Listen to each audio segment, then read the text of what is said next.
Hi, how are you? Good, how are you? I'm doing good. Thanks for joining me. Yeah, no problem. How's your day been? It's been good. I've definitely been on a lot of Zoom calls today, but I'm actually really looking forward to this one. Awesome. Me too. Yeah, we're just Athletes Launch has been up and running for a couple months, and we're just trying to raise some awareness by doing some of these interviews where we're sharing some athlete stories about people that have kind of been through a transition and are continuing on that path. So I appreciate you sharing your story. Definitely. Um, yeah, I just love to jump in on your tennis career. Um, like obviously you started very young in your pursuit of a tennis career. When was like the earliest you remember falling in love with tennis? Wow. The earliest I can remember is probably like 4 or 5. I was really young when I got introduced to the game. My dad was actually the one that introduced me, but I think that it really became real around 10 and 11 because that's when I moved to go to IMG Academies down in Bradenton, Florida to train at like a sports academy. And for that, to do that, that was like a game changer for me. How did that work? Did you go with your parents? Did you go by yourself? How was that? So initially I went by myself, and then I was actually like the youngest person to ever live on the campus at that time. Now there's like much younger kids there, but at that time in like the early 2000s to be a 10-year-old living in a sports academy was like a big deal. So I had to do like this phone interview to make sure I was even mature enough to handle it, and they said I was. And then my parents ended up moving down a little bit after that. Um, that's crazy to think about. Uh, as I have a 1-year-old, but to think about him in 8 or 9 years being able to go on by himself, that's crazy. How was it being on your own? It was actually really awesome. I mean, if you think about like if you, I mean, clearly you're an athlete fan of sports, and to be in an environment where there's so many different athletes from all over the world playing so many different sports, it's literally like the coolest place in the world. So for me, it was so much fun. I'm playing with all my friends, I'm getting to train with them, then I'm eating with them, having lunch, dinner, then I'm going and playing sport. I'm going to school with them. So it was just really cool just to have like an environment like that that was so every like the most important thing was your sport and being an athlete. School, not so much, but like sports was everything. Yeah, and I'm sure being around that all the time meant just getting better, right?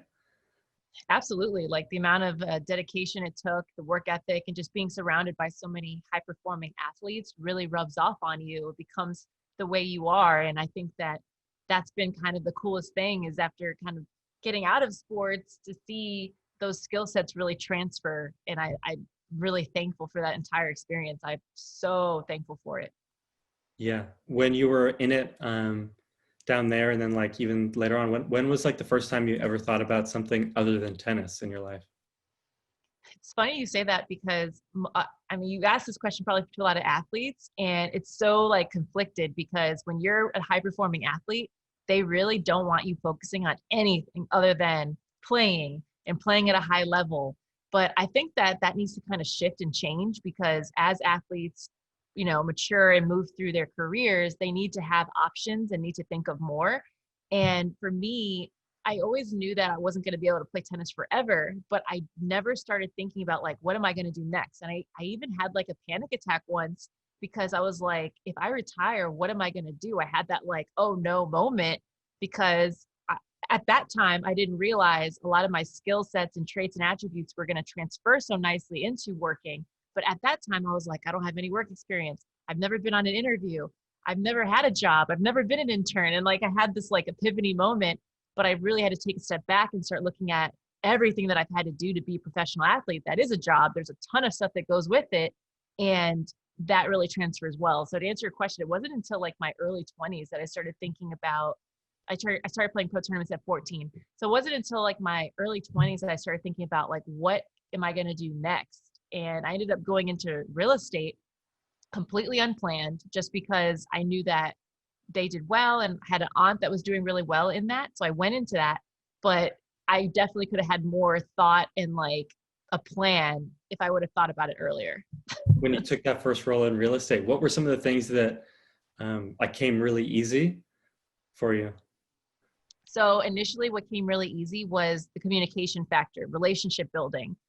Just from playing pro tennis, traveling all over the world, having to immediately adapt in a new environment, speaking with people that maybe don't know the language really quickly. In real estate, it's all about, relationships and getting trust from your clients. And that really helped me transfer well. And also the ability to set my own schedules and being really organized, because with my career, I had to do a lot of that, and that transferred really nicely. For 10 plus years, every single aspect of my day was planned, except for like my off days, but that's not normal. And then when you come out of that, you kind of keep that up, and then it just makes you very on top of things. So that's a really great transfer point. I'm obsessed with my Google Calendar. It's literally my go-to. I have to schedule everything, even like my time with my family, when I eat, when I do fun things, because if it's not on my calendar, in my mind, it doesn't exist. So that's how I function. And it just gives me peace of mind to know what I have to do tomorrow. So I always like look at it, review it, and I'm always adding stuff to it. So I'm still that way with everything. What have been some of the things, like as you began working, or maybe have still come across, that have been challenging, that you're like, wow, I didn't learn this, or I need help getting to where everyone else is? I would say when I first came out, some of the things that were challenging were like interviewing and things like that, because I learned that and became really good at that through a lot of trial and error.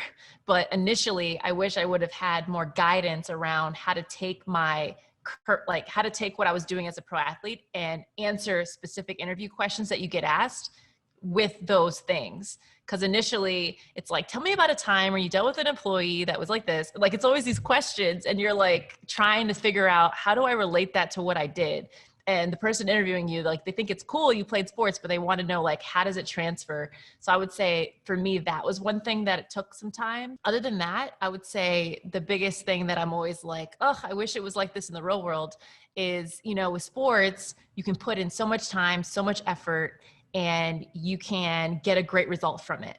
But in the real world, with jobs and bosses and things, you can do that, and it may not always transfer into the results that you want, because your results are dictated by somebody else, unless you have your own business, which we could have a different conversation about. But when you work for somebody else, it's not always the same thing like it is when you're an athlete, where you kind of do have somewhat of a say of what results you'll have, because you can put that time and that effort in, and you may get the wins, the results, and be a champion. And if you put that into the workforce, you will do well, but you don't always get to just be where you want to be just because you do those things. You have somebody's like dictating that. What were some of those memories of playing tennis that you'll always remember? I would say like the biggest aha moment for me was I played this really big WTA tournament in Spain, and this was like 2010, I want to say. And for me, the biggest aha moment was going into the locker room. This was the first tournament that I played that was big enough that the Williams sisters were actually there. And my locker was actually next to Serena Williams. And just having that aha moment, like, wow, not only has this been my idol since I was like 11 years old, but I'm actually playing in the same tournament that she is, and my locker is nearby hers. Like, this is a big deal. And at that point, I had to give myself like a wake-up call, because I had to get out of my fan zone and be like, no, you're at this tournament. You got to focus. Like, you are in this environment. And I think every young player in any sport has that moment where they're like, wow, I'm really doing this. And it's not just like an idea. We're really here now. Like, this is real. This is the real deal. So that was one I could think about. And then another one was playing in this really big tournament. It's called Rogers Cup. It's this $2 million tournament that takes place in Canada. That was the second biggest tournament that I ever played in. Just being there and signing autographs and just all of that just really made me feel so like all my work that I put in since I was 2 years old was like finally worth it. It was mostly like injury driven, right? Yes. So I had double knee surgery in my knees. I tore both of them, not in a specific incident, but just from overall wear and tear over time. They were really bad. I had to get meniscus surgery, which doesn't seem like a big deal, but after recovering and coming back a little bit too soon, and I just wasn't the same as a player. And then my back actually started to give out, and I like herniated 3 discs in my back. So the combination of my knees and my back, and then me kind of being around that 23, 24-year-old age point, I started at that point thinking, what am I going to do? I can't do this forever. My body's starting to break down. Oh my gosh, I'm starting to lose to people that I used to beat. And that's when I started mentally having this thing, like, I need to figure out what's next. So that for me was like the biggest thing. Because when you play a sport and your sole source of income is your body and your own well-being, it's actually very intense to know, like, when you know inside your body's not right, but then everybody around you is telling you, no, you're fine, keep going, take this Advil, do this, take this shot, do that. And you're just like, you're on like what's it called? Like, you're on like a moving walkway that you can't get off of. But you at some point have to say, I have to make a decision. And I decided to retire. I think I was 23, turning 24. I retired. And at that point, that was the first time I actually made a decision for myself in my career that was actually to end it. But I'm so thankful that I did, because ultimately now I'm making such a big impact in what I do. And just overall, I miss it, of course, but I'm thankful that I'm now off that moving walkway. How long were you on that, where like you knew that you weren't as good as you used to be, and you knew it was like fading, but we're still trying to compete at the elite level that you were? I would say like 9 to 11 months. Wow. So which is when you're playing almost every week, it's a long time, because you have some good wins, you have some bad losses, you keep going. And tennis is such a grind. If you compare it to other sports, it's so different, because there's a set season, but there's only like a month and a half that's off. So like the whole year it's going, it's nonstop. You're traveling, you're usually by yourself. If you have, the funds to have an entourage with you, great. But most of the time you're traveling with maybe one coach all over the world. And it's a little bit terrifying, because there's always another tournament the next week, and that fear of, oh my gosh, like if I stop, then what happens to my points? Because you have to recoup your points every year to keep your ranking. And there's all these things, and there's no guaranteed money, like a lot of the team sports where, hey, you may have an injury, but you still have some money that's coming to you by way of a contract. With tennis, it's strictly by way of your efforts, what you're doing. You're a true independent contractor. That's another factor into it. When you know your body's breaking down and you're noticing like, oh, I'm not the same, then you start thinking like, oh no, what am I going to do? Because then I won't have the same sponsorships. I won't have the same results. So all of that kind of came into play over those last 10 to 11. I knew for a fact it was going to end at some point. What was the next stretch for you like? So I got immediately into real estate, but then I realized it wasn't my passion. So I did it for about 6 months. I was really proud of myself, did the test, did everything. I was in there. But I realized it really wasn't my passion. And I realized, even though I knew, like a lot of people always ask me, oh, why didn't you just go into coaching and be a coach? And I never wanted to be a tennis coach, but I knew I wanted to be a coach in life and to coach people. I didn't know how at that time. And I started doing different jobs, different roles where I had the ability to coach and to train. So I ended up getting a really cool job in the automotive industry, in the tech world, in a startup. I've worked for now 3 different startups in the tech world, but I've had the opportunity at different levels to see what it's like to like train a team or lead a team. And I really loved that. And then it started making me think about myself and just my personality and just being a very positive, upbeat person, and knowing that a lot of the stuff mentally that I do is not what most people are accustomed to. So I realized, maybe I need to create a company. So I started my company Headstrong, which is a mindset mentorship company to help everyday people reach their potential through their mindset and through different trainings and teachings and things that I learned back when I was at IMG, doing mindset training every day for maybe 2 hours a day for like 6-7 years. So I took a lot of those like foundation, accustomed to that, a combination of that and just life experience and kind of my tennis background to create the curriculum around Headstrong and just working with teams of people, working with companies and working with individuals. That to me gives me the most joy, because I'm helping people, reach their potential that they didn't know that they could reach. How is it like, you play tennis and it's very individual, and now you're talking about, working so much with a team. How has that changed your mentality? Yeah, it's interesting because as a tennis player, everybody always talks about us being like spoiled or really like selfish because it's all about you. And that's really true. But I really love the team. I really love the team aspects of anything in general. Like I love team. And I feel like this has been so rewarding because now that I get to work with teams and I get to be on teams, you know, it's awesome to be able to not only your own efforts, but it's about everybody's efforts. And I feel like it's so much more powerful than just being yourself. And that's why I love it, because early on in my career, everybody said, oh, you should just go into sales. You should be in sales, because I'm very much driven and I'm on it and I'm like nonstop, which is great. But I actually like the method of, you know, driving results through a team of people and leading a team and uplifting a team. So I actually gravitate towards that more, which I love doing. So yeah. If you would do it over again, would you have tried thinking about what was next while you were playing? Yes, I absolutely would have done 3 things that I would recommend. Number one, I would have been a lot more active on LinkedIn. LinkedIn is a platform that I've come to kind of master. I wrote a book about it, about mastering LinkedIn. And I feel like there's so many people who are still playing athletes, whether they're in college or professionally, that are not leveraging the platform for networking purposes, for exposure purposes, and for content. That'd be number one. Number two, I would do a lot better job networking with people, because you meet so many people when you're a professional athlete, but it's like in a bubble and it's only those types of people. But there's so many other people that would want to get to know you or want to know about you. So leveraging platforms and companies like what you have is so powerful, because so many organizations and companies would love to work with athletes, or they maybe don't even realize the potential that athletes can improve their, you know, organizations, but having that connection earlier on would be huge.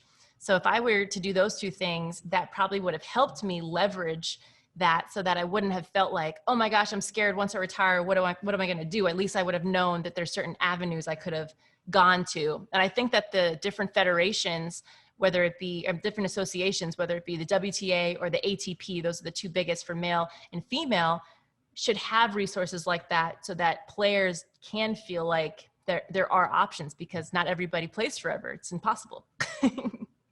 Those two things were so strong and so valuable.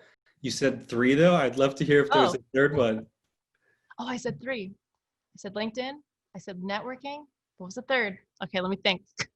I was just thinking you had something because, yeah, I wish I had that advice over a year ago. Well, I mean, I didn't have LinkedIn. I didn't really, you know, do anything on social media before, you know, my time ended with the Raiders. And yeah, it's so much easier to network while you're in it. That athletes, yeah, I getting on LinkedIn and just making a connection with everyone that they run across while they're playing. It's just so much easier to make that connection when you have, you know, that logo associated with you. Oh, 100%, because you are fascinating to others, and people like to associate with greatness. They like to align with champions, because in their own businesses, they like to see themselves as winners. So by you being an athlete, having that experience, having that drive, already being self-motivated, self-driven, those are not things that have to be taught. They're innately within you to be at that kind of a level. So to make those connections with the right people, they are going to eat that up. They love it. And as long as you have confidence, which a lot of people who are high performing athletes do, but not everybody does. But as long as you get, like I talked about earlier, being able to speak confidently about your skills that you can translate over to work, and just having some, you know, resources around that is huge. Because as long as you can speak to, you know, what you've done, companies love that. They will absolutely love it, because they think about how they work with people in the military. They love military because of that structure, the discipline, the work ethic. With athletes, it's very much the same.